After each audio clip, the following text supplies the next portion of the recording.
Hi, in this 4Designer presentation we're going to take a look at one of the more overlooked features inside 4Designer, the particle emitter. So this is one of the assets that you'll find underneath the MISC category. I'm just going to drop it into the tree like so, and you'll see immediately that the particle emitter is running. Now if I click on the particle properties, I can see several tabs here that allow me to control how the particle emitter behaves and how it looks inside the scene. So the first property is simply activating the particle emitter.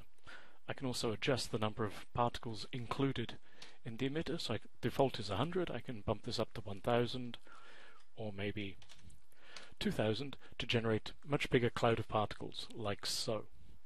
Now there are starting and ending colors that control how the particles will look on screen.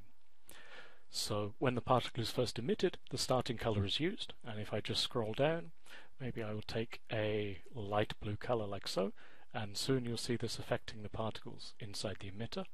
If I just move the emitter down like this, what I can also do is apply an ending color as well. I'm going to take this red texture, and you'll see that soon the particle starts to transition from light blue to red like this.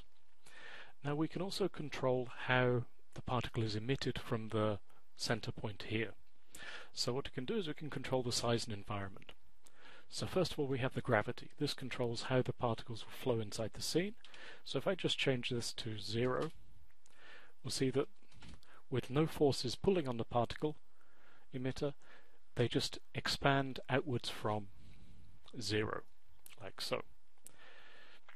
Now we can also control the size of the object that's generating the particles. So if I set this to be a 1 by 1 by 1 cube, we now have a cubic emitter for the particles in the center.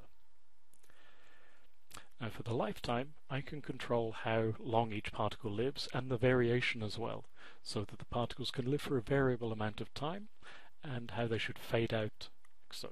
So of course if I increase the lifetime like so, the particles will drift off further into space like this. Now we can also apply a texture to the particles in order to create an cutout on the object. So if I select this, I can find, say, a dot texture here. So now I can have a nice round edge on the particle emitter, like so. If we go back to the emitter, let's just change this back to 4 seconds, so that we have our nice cloud in the center here. We can also introduce speed and direction. So we can add velocity to the particles on a particular axis. So if I want to increase the y velocity, they'll start to now flow upwards like this.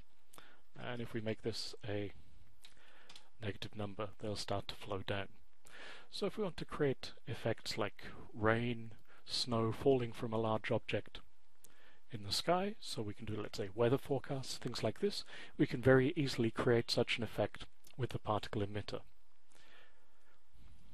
We can also introduce limits to the particle emitter so that there can be a surface for the particles to bounce off of. So if I introduce a minimum and maximum area like so, I can constrain the particles to occupying a particular area of space.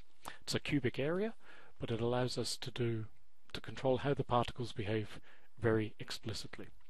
If I just add a min y like so, I can now have the particles bouncing off the surface at the bottom. So now I can have them scattering on the floor and collecting. And if I increase the muffle, it will change how the particles bounce after they hit the surface. So particle objects are very nice for adding graphical effects to scenes, things like smoke, sparks, even things like rain and snow for weather forecasts. Thank you for watching.